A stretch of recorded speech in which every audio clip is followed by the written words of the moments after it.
Pali Papers. Da ciência à prática em cuidados paliativos.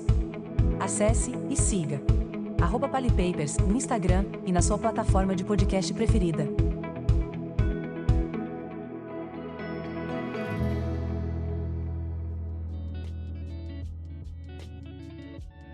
Olá, eu sou Rodrigo Santos e esse é o terceiro episódio do Pali Papers, um podcast que aproxima a ciência da prática em cuidados paliativos. Hoje eu estou tendo a árdua tarefa de estar substituindo a Cláudia, mas eu estou aqui com duas pessoas que vão ajudar muito a gente a discutir um episódio que eu acredito que vai ser de muito interesse de todos os paliativistas. Esse vai ser um episódio de atualização. Nesse episódio de atualização, a gente vai estar trazendo materiais de consenso, revisão, guidelines que são publicados por autores ou entidades de referência nos cuidados paliativos. Esse podcast vai ser dividido em 3 partes. A apresentação do artigo, a análise da metodologia científica que foi usada e a reflexão sobre a aplicação prática dos dados apresentados no artigo. O artigo de hoje tem por título Revisão das Diretrizes sobre Sedação Paliativa da Associação Europeia de Cuidados Paliativos, EAPC, um estudo Delphi internacional. Então eu queria trazer por que a gente escolheu esse artigo, né? A ideia desse artigo é revisar o framework que foi publicado lá em 2009 pela Associação Europeia de Cuidados Paliativos para sedação. E a ideia seria incorporar novas evidências e trazer um consenso de novos especialistas. A sedação paliativa é muito importante como intervenção que é amplamente aceita para aliviar sofrimento refratário de pacientes com doenças limitadoras da vida. Mas o uso na prática é muito difícil. Precisa de ter uma indicação muito clara e a gente tem que ser muito criterioso para fazer isso de uma maneira cuidadosa, porque senão pode ser confundido com eutanásia ou com abreviação da vida. E a ideia era que a gente tinha algumas críticas à diretriz anterior, quanto à metodologia que ela foi feita e a aplicabilidade, porque ela já tinha um tempo, né, que foi publicada. Então agora a gente tem algo mais recente, que trouxeram vários especialistas no tema, especialistas europeus que discutiram e chegaram em vários consensos que eles estão trazendo aqui para a gente. Hoje eu vou contar com um dos nossos colaboradores do Pali Papers, que é o Edson, e também com o Rodolfo, que apresentou a aula de sedação paliativa no 10º Congresso Brasileiro de Cuidados Paliativos, que aconteceu agora no final de 2024 lá em Fortaleza. Queria apresentar o Edson. Então, Edson Iglesias de Oliveira Vidal é médico especialista em geriatria com área de atuação em medicina paliativa, é mestre e doutor em saúde coletiva pela Unicamp e é livre docente de geriatria pela Unesp. Tem pós-doutorado na Universidade de Groningen, na Holanda, e é professor associado da disciplina de geriatria da Faculdade de Medicina de Botucatu, da Unesp. Também é membro do Comitê de Bioética da NCP, da Comissão Permanente de Cuidados Paliativos da SBGG e da diretoria da SBGG São Paulo. Muito obrigado, Rodrigo. É um prazer estar aqui com vocês e espero que essa nossa conversa hoje seja muito proveitosa para todos. Queria apresentar também o Rodolfo Moraes, é médico com residência em clínica médica, pós-graduação em dor pelo Hospital Albert Einstein, titulado em medicina paliativa pela AMB, fundador e coordenador dos serviços de cuidados paliativos do Hospital do Câncer, da Santa Casa e do Hospital Unimed de Franca, São Paulo. Obrigado, Rodrigo, Edson, Cláudia. É um prazer estar aqui com vocês.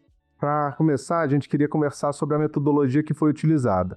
Queria convidar o Edson para falar para a gente, né? O que é o Delphi e como que eles construíram esse consenso. Delphi é um método, né? Na verdade é uma família de métodos, porque existem várias adaptações. O Delphi surgiu na década de 50 nos Estados Unidos, num contexto da Guerra Fria, em que o exército tinha que tomar algumas decisões e era uma forma de você chegar em consensos sobre questões controversas, envolvendo várias pessoas, vários especialistas. Recentemente, os Delphi têm ficado cada vez mais comuns e são formas de você criar consensos não apenas baseados em evidência, mas baseados nessa coisa de a gente conseguiu chegar numa opinião comum, que é a própria ideia de consenso. Então, o que ele faz, ele dá um passo além da opinião do especialista, porque a opinião do especialista é de cada um tem a sua opinião, e cada um se julga especialista em determinada coisa ou é reconhecido como tal. Então, a ideia do Delphi ele é um processo para a gente chegar em consenso, para a gente conseguir aparar arestas onde há diferenças nas opiniões de diferentes pessoas. E aqui eles fizeram um processo de Delphi bem amplo, conseguiram participantes de 28 países, a maior parte sim de países europeus, e contaram com 97 especialistas na primeira rodada do Delphi. Eles criaram esse Delphi, só para quem não tem clareza, normalmente isso acontece online, as pessoas criam questionários, ou criam frases, ou criam definições, elas submetem essas definições ao grupo de especialistas, as pessoas sentam de frente para o computador, elas olham cada uma daquelas assertivas dizem, eu concordo com isso numa escala, né, que nesse estudo eles usaram uma escala tipo Likert de 1 a 5, em que a pessoa vai, tipo, 1 é discordo totalmente e o 5 é concordo totalmente. E aí, com base nisso, eles conseguem avaliar onde há concordância grande, onde não há concordância, e conseguem também ouvir das pessoas, também o feedback delas, porque normalmente tem um campo em aberto, em que a pessoa diz, olha, eu concordaria mais ou menos se essa frase mudasse, eu acho que precisa clarear esse conceito, sugiro mudar a redação. E normalmente isso passa por várias rodadas, até que seja alcançado um nível de consenso, e normalmente tem algumas assertivas, inclusive, que são abandonadas, porque elas não conseguem alcançar consenso suficiente. Então aqui eles fazem uma revisão de literatura, né, como o consenso anterior que eles tinham sobre a sedação paliativa foi publicado em 2009, eles fazem uma atualização da revisão de literatura. Nesse consenso agora, de 2024, eles têm como ponto de partida o consenso que eles alcançaram em 2009 e tentam melhorá-lo, trazendo mais clareza a pontos que estavam controversos, que estavam nebulosos ainda. E eles começam, então, lidando com um conjunto grande de assertivas, que iam desde a definição do que é sedação paliativa, do que é sofrimento refratário, até como você vai fazer essa sedação paliativa em termos de medicamentos, como é que você vai avaliar a sedação das pessoas. E aí isso passa pela avaliação desses 97 especialistas, e esse processo vai sendo refinado. Aqui eles fazem só 2 rodadas, tem estudos Delphi que fazem isso em várias rodadas. E eu acho que 2 aspectos importantes é que eles buscaram, além da participação de especialistas de vários países, eles buscaram a participação de pessoas com pontos de vista diferentes. Então, eles queriam uma equipe multidisciplinar, eles queriam desde médicos, enfermeiros, psicólogos, psiquiatras, até especialistas na área legal, advogados, bioeticistas. Outro aspecto que eu achei interessante é que eles tentaram alcançar no recrutamento dos participantes uma equiparação de gênero, para que houvesse o mesmo número de pessoas que se identificam com o gênero feminino e o masculino. Embora eles não tenham conseguido, o que é uma pena, mas eu acho que é um esforço metodológico que é bonito deles terem feito.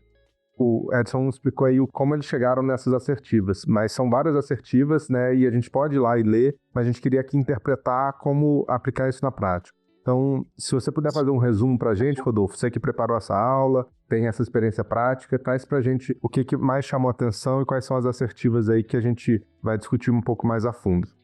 Bom, esse trabalho, no próprio início dele, ele traz alguns pontos principais que ele destaca como onde ele mais contribuiu nessa atualização, como o Edson bem disse, fazia 15 anos que não era feito. Os principais pontos que eles destacam é a questão da ênfase da autonomia, ainda maior, reforçando essa questão da participação do próprio paciente na tomada de decisões e no planejamento. O segundo ponto que eles trazem como principal item a mais nessa atualização é a questão do sofrimento. Há um esforço, sem dúvida nenhuma, no reconhecimento mais amplo do sofrimento, e especialmente do sofrimento existencial. Outro ponto que ele traz a mais é ampliar essa expectativa de vida remanescente para o uso, da sedação paliativa. Para muitos médicos, inclusive, associam sedação paliativa apenas aos momentos iminentes próximo à morte, por exemplo. E, de fato, há um esforço aqui para trazer esse conceito para antes, dependendo, claro, da necessidade. Então, assim, nenhum período específico de expectativa de vida restante foi definido para usar a sedação paliativa, e isso foi consensuado, com base em 3 princípios chaves que eles colocam, assim. Primeiro, é a questão da refratariedade do sofrimento. Segundo, a questão da proporcionalidade, que foi explicitamente introduzida na definição de sedação paliativa, inclusive. Agora traz essa questão da proporcionalidade, o uso proporcional. E a questão da independência da tomada de decisão com relação à hidratação e nutrição. Isso amplia essa aplicabilidade, tira do cenário apenas de morte iminente a sedação paliativa. De cara, os autores já trazem esses pontos a mais adicionais aí. Com relação ao sofrimento, tá? Então há esse esforço, sem dúvida nenhuma, por uma maior compreensão desse sofrimento, algo mais amplo, não só na esfera biológica, mas também multidimensional, e dando um destaque importante para a questão do sofrimento existencial, que cabe aí uma grande discussão, talvez até uma discussão à parte devido à importância, ao impacto do tema. Outro grande diferencial aqui desse consenso europeu é o seguinte, a questão da refratariedade. Então, tem uma melhor compreensão sobre a refratariedade com ênfase na autonomia. E aí o destaque para a participação do paciente, ou entes queridos, representantes legais, com o seu consentimento, evidentemente, nessa definição de refratariedade. Até porque, se a gente parar para pensar, definir refratariedade passa pela compreensão da intolerabilidade, que é algo muito individual do paciente. E a gente toca no território da autonomia, e aí é ele que vai saber aquilo que é tolerável ou não, e o tempo para atingir o controle desse sintoma, se é tolerável ou não, os efeitos colaterais, se são toleráveis ou não. Então, essa inclusão, esse esforço para reforçar a inclusão do paciente na tomada de decisão, e inclusive na definição de refratariedade, é algo, no meu ponto de vista, assim, louvável. A gente vê muito forte nesse consenso. Lá no ponto 22, avançando aqui naqueles pontos mais cruciais do consenso, no ponto 22 ele diz, exceto em emergências no final da vida, a sedação leve geralmente deve ser tentada primeiro, tocando naquele princípio que ele chama de proporcionalidade. Então a sedação deve ser ajustada para o menor nível necessário de alívio e com interrupções planejadas sempre que for possível. Então, essa questão de colocar necessariamente o paciente em coma, isso é muito dito e não poderia ser diferente nesse artigo, porque a ideia não é essa. A ideia é trazer o alívio para esse sofrimento, seja ele físico ou multidimensional, até mesmo existencial, com doses suficientes para que haja esse alívio, não sem necessariamente diminuir muito o nível de consciência do paciente. Isso é uma visão de proporcionalidade, podemos entender assim, que ele traz nesse artigo. Outro ponto interessante, Rodrigo, Edson, é o ponto 16, que eu até destaquei aqui para a gente, onde ele fala o seguinte, eu estou falando pontos, só fazer um pequeno parênteses aqui, o resultado final desse artigo foram 42 itens, que eu estou falando como pontos, mas são 42 itens de consenso, que vão desde definição até detalhes práticos. E aí eu estou colocando alguns pontos, na verdade são esses itens, um desses 42 que o artigo traz, que o consenso traz. E o ponto 16, né, desse artigo diz, o paciente, com o seu consentimento, seus entes queridos, devem estar sempre que possível envolvidos no processo de tomada de decisão. A questão que eu disse de reforçar a autonomia do paciente. Então, o paciente, e ele usa essa expressão, deve estar envolvido. Evidentemente, salvo situações de emergência, onde isso não é possível, mas sempre que possível, o paciente ou aqueles a quem ele eleger devem ser envolvidos nessa tomada de decisão. No ponto 18, ele diz, para além das situações de emergência imprevistas, os objetivos, métodos, benefícios e riscos devem ser discutidos e aprovados por pacientes capazes de tomar decisões por meio de um consentimento informado. É muito interessante, ele não traz a necessidade de um consentimento, de assinatura de um termo de consentimento livre esclarecido, por exemplo, mas há que haver o consentimento do paciente para se dar andamento a esse processo. Isso reforça o que eu acabei de dizer anteriormente com relação ao respeito à autonomia. E ele usa bem essa fala, deve ser incluído. E assim precisa ser mesmo, né? Pacientes capazes de tomar decisões. Outro ponto importante aqui é com relação às indicações para a sedação paliativa, né? O sofrimento refratário, situações de emergência iminente, né? De morte iminente, com sofrimento imenso associado, por exemplo, hemorragias maciças no final da vida e assim. E também ele traz a questão do alívio temporário, né? Que ele chama de respite sedation. Então, assim, uma coisa mais temporária. E ele coloca no item 4 indicações para a sedação paliativa. Primeiro, manejo do sofrimento refratário. Segundo, situações de emergência em caso de morte iminente. Terceiro, no desmame, no fim da vida, de suporte avançado, quando a ocorrência de sofrimento refratário é previsível. Por exemplo, masturbação paliativa, algo do tipo. E quarto, como um descanso temporário, quando o tratamento não pode alcançar alívio suficiente em um prazo aceitável. Então, essas são as 4 indicações que o consenso traz no seu item 4 para a sedação paliativa. Uma outra preocupação dos autores, que eu acho muito válida, pertinente, é esse foco em questões éticas e de segurança. A sedação como um último recurso, lógico, diante da refratariedade, onde eu esgotei todos os outros recursos farmacológicos e não farmacológicos para aliviar o sofrimento em tela que a gente está trabalhando, e sempre com essa intenção, que eu acho que isso há um respeito ético nisso, em preservar o máximo possível de nível de consciência e interação do paciente. Há uma implicação ética aí, porque você tirar esse nível de consciência desnecessariamente é um risco muito grande. A gente corre seriamente esse risco ao errar, por exemplo, nas dosagens ou indicações de diferentes drogas. Então, essa preocupação ética com a indicação, refratariedade, ir mais superficialmente, que eles chamam de proporcionalidade, vem a esse encontro. E aí entra a questão das drogas, que o consenso traz algumas sugestões que foram eleitas, né, como preferenciais. A primeira continua sendo o midazolam, pela sua versatilidade, disponibilidade, pelo amplo uso e conhecimento da droga. Deixa como uma segunda opção outro benzodiazepínico, o lorazepam, que no cenário europeu eles têm a apresentação endovenosa. É preciso fazer um parênteses aí com relação à nossa realidade. Ele deixa como segunda linha a clorpromazina, e aí sim a gente dispõe dela aqui de forma injetável, e a levomepromazina. A gente também dispõe aqui não de forma injetável, mas forma oral. E ele deixa como última possibilidade o propofol, numa situação onde eu tenho alguém com experiência suficiente para manejar. Ele até cita lá no consenso, preferencialmente um anestesista ou alguém que tenha essa experiência suficiente para manejar. São as 3 classes aí diferentes que o consenso traz, pessoal. Queria partir agora para a gente ir para a ciência prática. A gente viu aí como eles construíram esse consenso, as assertivas que eles trouxeram ali que chamaram mais atenção. Queria agora que a gente pudesse interpretar isso na nossa experiência, na nossa realidade brasileira. Eu acho que um primeiro ponto para a gente comentar é que, lendo esse guideline, ele parece muito uma recomendação hospitalar. A gente tem pouca discussão sobre como sedar em casa, não se diz tanto sobre vias alternativas, a gente tem esse uso do propofol que precisa ser intra-hospitalar. Então isso é uma coisa que me chamou um pouco a atenção, né? Como sedar um paciente sem via parenteral, talvez a gente tenha o uso da via retal, as estratégias de outras medicações em cenários de refratariedade ao midazolam e à clorpromazina, talvez um fenobarbital, que é o que a gente via que vinha em guidelines anteriores. Então, a nossa experiência prática, se você está no hospital, realmente parece fazer sentido isso. Mas se a gente não tem acesso ao propofol, como fazer, né? Então é uma coisa que a gente sentiu um pouco de falta, mas eu acho que também a gente imagina que uma grande parte das sedações acabam acontecendo em cenários hospice ou até intra-hospitalares mesmo.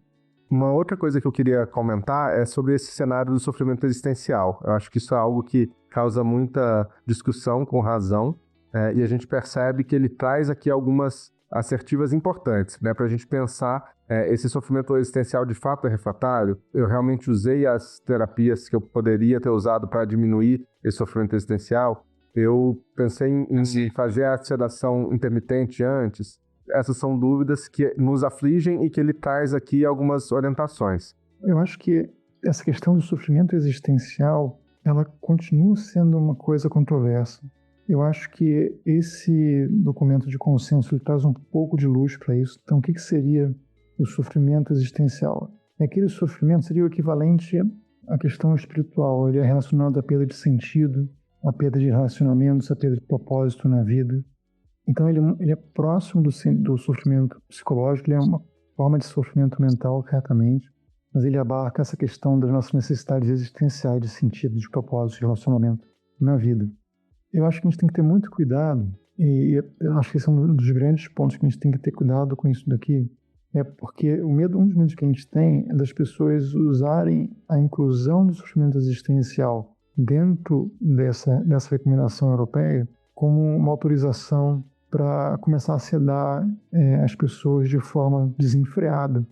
Porque, veja, as situações que causam sofrimento existencial são enormes. Elas vão desde o luto, né, elas passam pela pobreza, pela falta de recurso, pela falta de acesso, pela falta de perspectiva.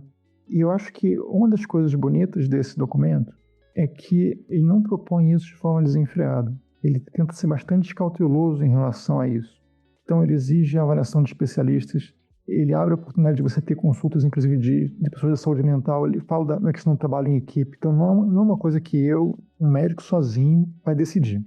E outra questão é que ele chama a atenção para a diferença entre os sofrimentos psicológicos e existenciais, sofrimentos assim, mais orgânicos, mais relacionados à parte do corpo, diferente da mente. Ele vai falar que o sofrimento existencial e psicológico ele é mais dinâmico. A pessoa hoje não tem sentido nenhum na vida. De repente acontece uma coisa diferente daqui a 2 semanas. Nasce um neto. As pessoas se perdoam por causa de uma coisa ruim que aconteceu há décadas atrás. Um amigo volta, faz uma visita, ou tem uma questão religiosa que está envolvida. E isso mudou. Aquela pessoa que queria morrer não quer mais morrer. Né? E a gente tem dados internacionais em locais onde a eutanásia ela é permitida, que 40%, 50% das pessoas que um dia pedem eutanásia, depois de alguns meses não querem mais. Então, acho que Um dos aspectos é esse aspecto dinâmico. Outro aspecto, a gente sabe que a definição de cuidados paliativos, ela não é centrada na perspectiva de alguém que está morrendo. A gente não precisa estar diante da morte aqui agora, iminente.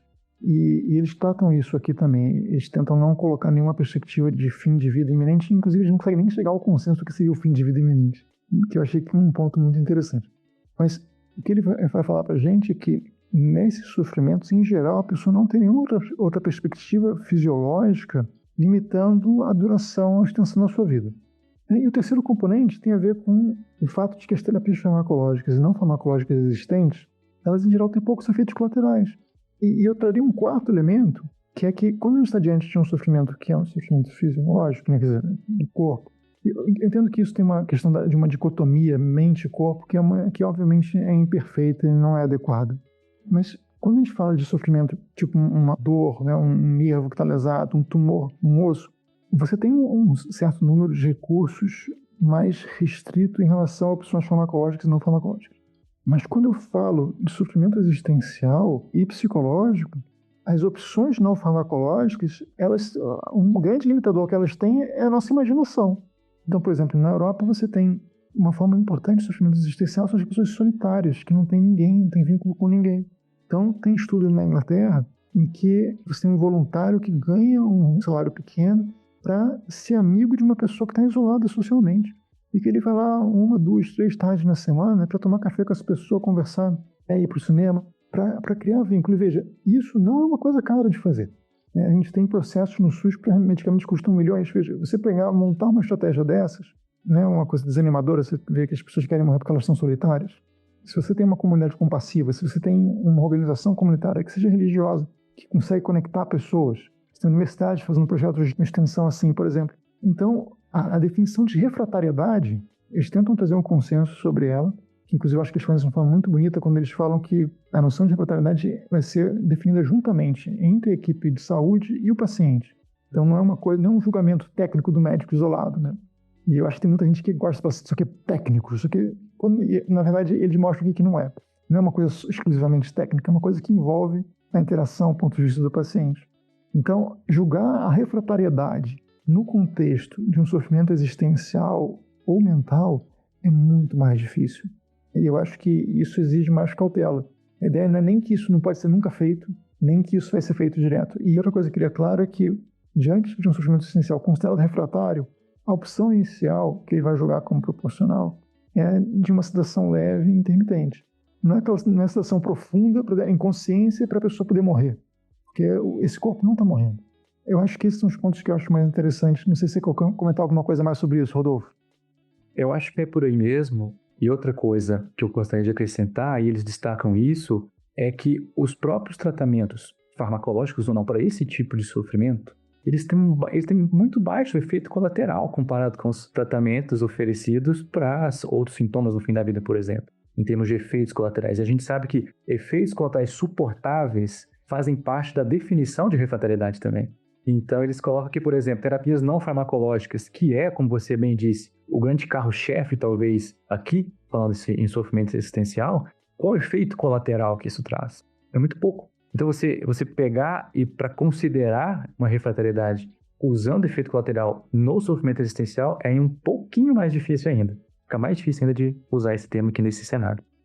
Eu acho que a ideia é muito isso. O sofrimento existencial pode ser uma indicação de sedação em cenários de exceção.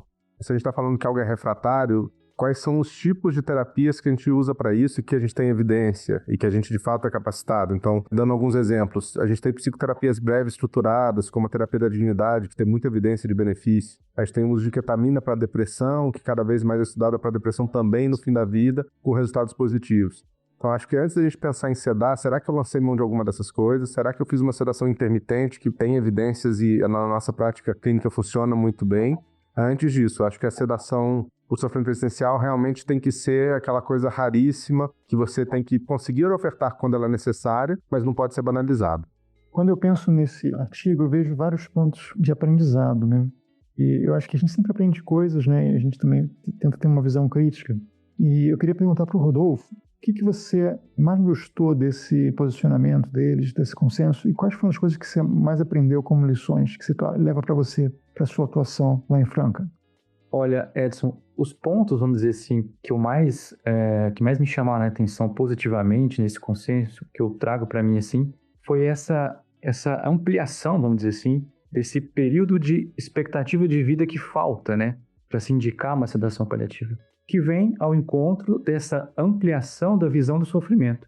E meio que separa isso, ou não deixa apenas exclusivamente para o cenário, como você colocou, de morte iminente, de fim de vida, de fim extremo, mesmo orgânico. Tanto é que, quando ele vai falar de sofrimento existencial, ele traz essa dificuldade. Esse corpo está vivo, né? Não necessariamente as pessoas estão morrendo. Então, isso deve, né, ampliar a visão do paliativista, no mínimo para reflexões profundas sobre o próprio sofrimento. Então, tirar desse cenário de fim da vida, ampliando as possibilidades, afinal de contas, a pessoa pode entrar no sofrimento, inclusive refratário, e ele traz isso no consenso, no início da trajetória. Ele coloca isso, tem um trecho onde ele coloca, no início da trajetória a pessoa pode ter, a gente sabe disso, sofrimento existencial. Esse talvez seja o ponto que mais me marca nesse consenso, assim.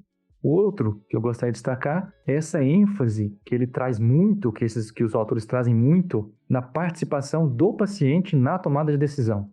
Em todos os pontos, em todos os cenários, evidentemente, salvo situações de exceção, de emergência, mesmo de morte iminente, onde não há tempo suficiente para se esgotar esses recursos, né?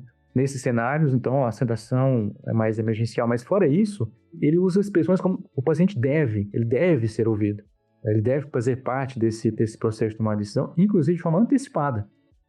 Então, se eu estou lá no início de uma trajetória, ou no meio dela, enfim, outro ponto que não no fim extremo, e eu já antevejo uma situação potencialmente sofrível no fim. Ele traz alguns exemplos, ele coloca o exemplo do sangramento maciço, no caso de algumas neoplasias de cabeça e pescoço, por exemplo, onde eu sei que isso pode acontecer. Então, por que não já me antecipar e criar um plano de cuidados que inclua a sedação paliativa como medida de exceção mesmo, porém necessária e previsível para esse contexto? Então, por que não? Então, por que esperar acontecer para o paciente entrar nesse sofrimento para eu decidir? Então, essa inclusão do paciente e ou seu ente querido, né, conforme ele autorizar, né, nesse processo de tomar decisão, para mim é um ponto crucial, assim, que foi um reforço grande que eu achei, que eu encontrei, que sinceramente me aliviou o coração, assim, quando eu estudei esse consenso. Eu acho que é muito legal, ele traz essa coisa que a gente consegue trazer muito para a nossa prática. A definição de refratariedade não é só do médico, é da equipe multi, deve envolver paciente ou família, e a gente pode registrar isso no prontuário. Então, quando a gente acha que isso pode acontecer, às vezes a gente se comunica. Eu tenho o hábito de falar assim, esse paciente, eu acho que a gente tem um baixo limiar para sedar. Esse paciente, por tudo de valor que a gente já conversou, etc., muitas vezes a gente está num cenário de fim de vida, talvez não de fim de vida extremo, mas ele não nos surpreenderia se ele entrasse em processo ativo, se falecesse em pouco tempo. Então, a gente percebe que esse paciente tem um limiar mais baixo e que talvez a sedação, a gente já conversou sobre isso. Ele já me falou lá atrás que isso era uma coisa que ele imaginava e que ele não ia querer passar por tal situação. E a gente fala muito de uma frase, né, desse momento de conversar com a família e explicar que é aquela coisa. A intenção da sedação paliativa não é acabar com a vida biológica, mas a gente sabe que acaba sendo o fim da vida biográfica. Então, antes de instituir a sedação, a gente conversar com a família, conversar com o paciente, mostrar isso. E aí, entrando num ponto que eu acho que pode ser um pouquinho controverso, que é de nomenclatura, mas que eu queria ouvir um pouco de vocês. Eu sinto que aqui ele acaba colocando a sedação intermitente dentro desse guarda-chuva de sedação paliativa. E eu já vi autores tentando colocar um pouco separado, como a terapia de sedação paliativa, como aquela sedação proporcional, mas até a morte, e a sedação intermitente como um manejo de sintoma. Eu às vezes penso a sedação intermitente como um manejo otimizado de insônia, e que a gente sabe que tem benefícios em outros sintomas, né? Eu lembro muito um artigo que saiu no JAMA em 2017, do David Rui e do Eduardo Bruera, que eles colocam lorazepam com aldol versus só aldol para delírio. E qual que é a linha de sedação? Será que a gente também não estava já começando uma sedação quando a gente está associando um benzo? Então, acho que esse artigo dá uma luz, mas é um tema que tem suas dúvidas de definição. Eu gosto de pensar nisso. A sedação intermitente tem o mesmo peso, é a mesma complexidade de uma sedação profunda ao morrer, até morrer? Já foi um termo que foi usado antes na literatura. Nesse ponto, Rodrigo, ele coloca como sedação paliativa intermitente e destaca que isso pode ser utilizado em todos os pontos da trajetória. E ele coloca duas, vamos dizer, definições assim. que seria a sedação transitória e a temporária. Não sei se vocês repararam nesse item. Então, quando você busca esse alívio temporário mesmo, enquanto o paciente aguarda o resultado de algum tratamento ou o efeito de alguma abordagem terapêutica diferente, mas está em sofrimento, ele coloca então como sedação transitória. Está fazendo essa transição até esperar algum acontecimento que vai trazer alívio. Ou para dar ao paciente uma pausa numa situação de sofrimento que ele está enfrentando naquele momento, tá? E que ele considera intolerável. E ele chama de sedação temporária isso daí, tá? Antes que o paciente, né, recobre a consciência.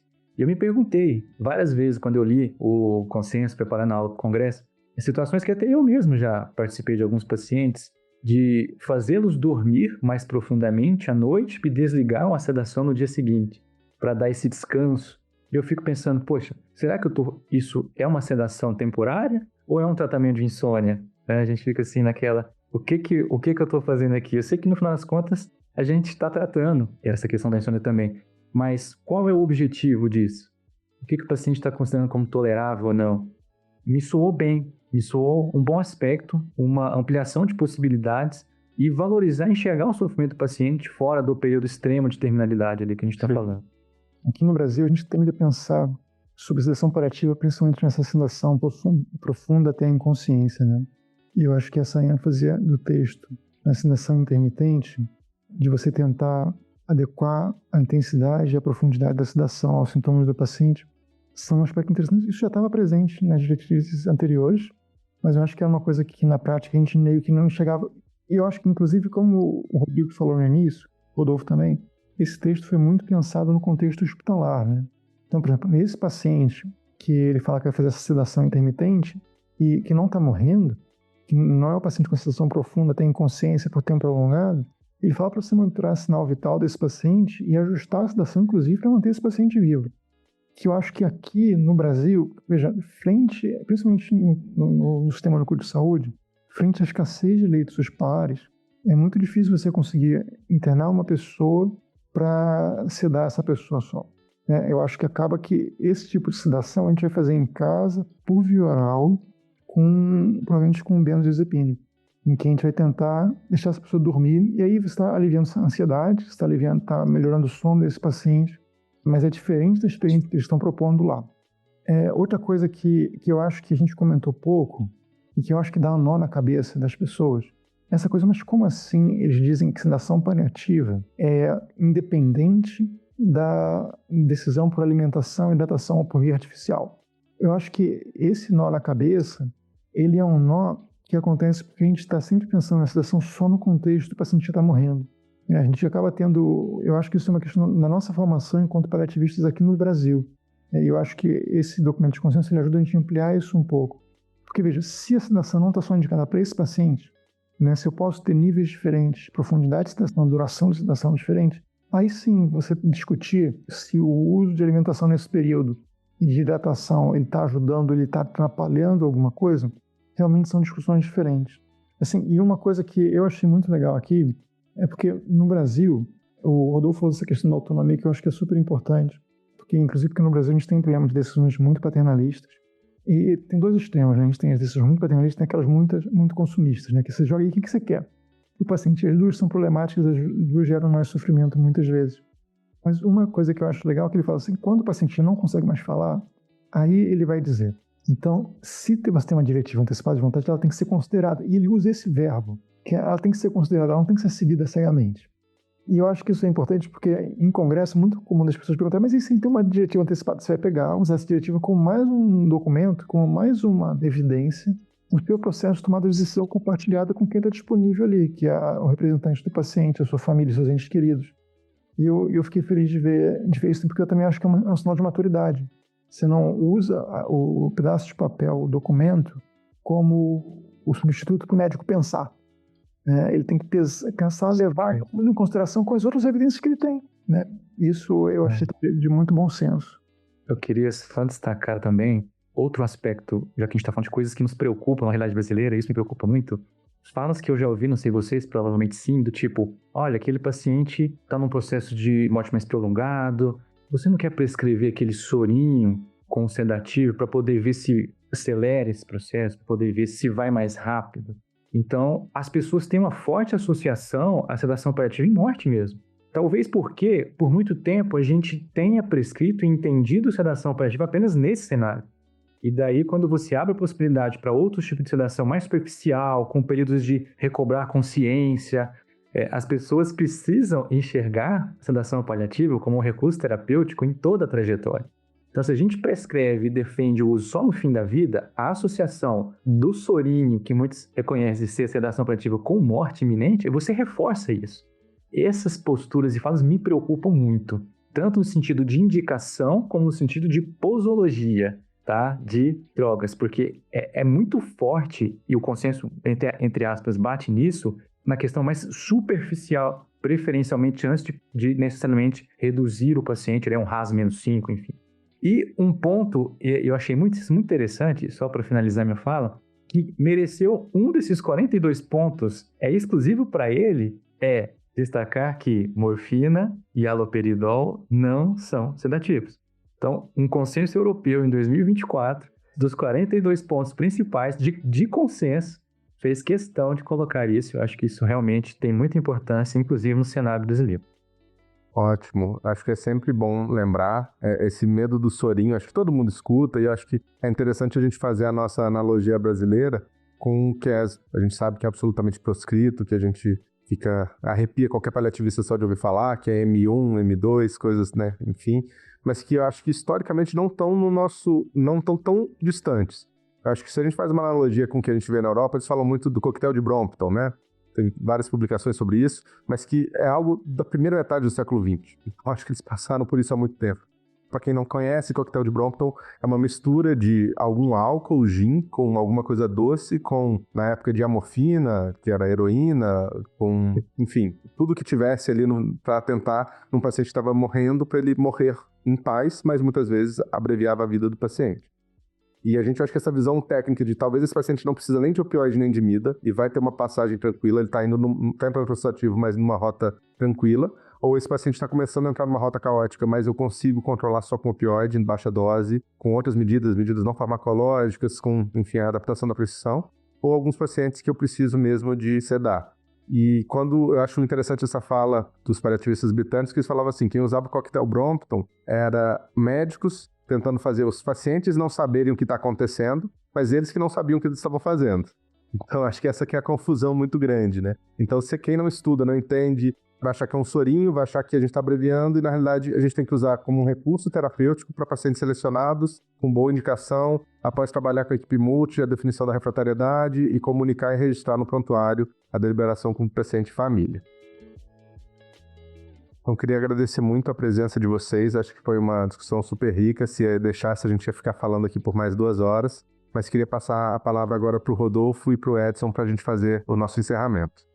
Eu quero agradecer mais uma vez a oportunidade de fazer parte desse projeto magnífico que eu faço questão de apoiar, de divulgar. Eu acho que a gente precisa trazer a ciência para a prática, de uma forma crítica, de uma forma autêntica, de uma forma brasileira, por assim dizer, né? Eu acho que esse está nos pilares desse projeto. Eu me sinto muito honrado em estar aqui.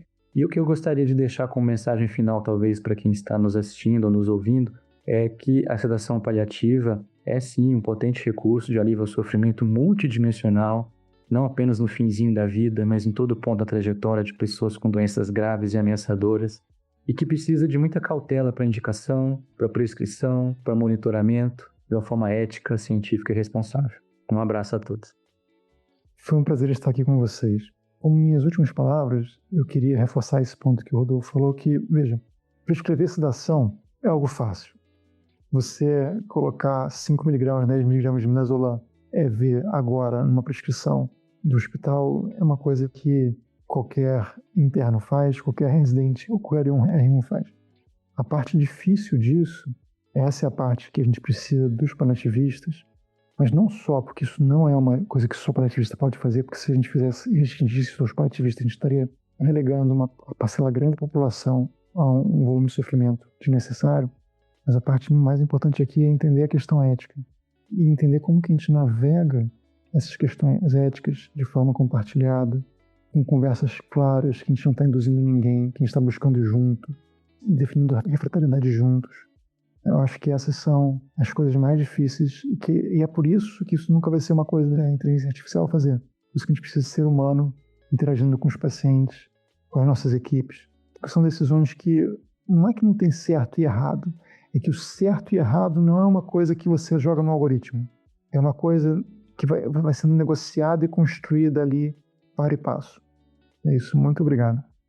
Então, muito obrigado aos dois. Um tema extremamente importante. Fico muito feliz de poder dividir esse episódio com vocês. Queria convidar quem está ouvindo a gente até agora a estar nos seguindo no pali.papers no Instagram.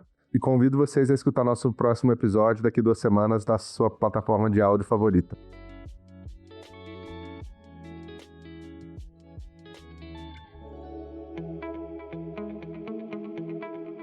Pali Papers. Da ciência à prática em cuidados paliativos. Acesse e siga @PaliPapers no Instagram e na sua plataforma de podcast preferida.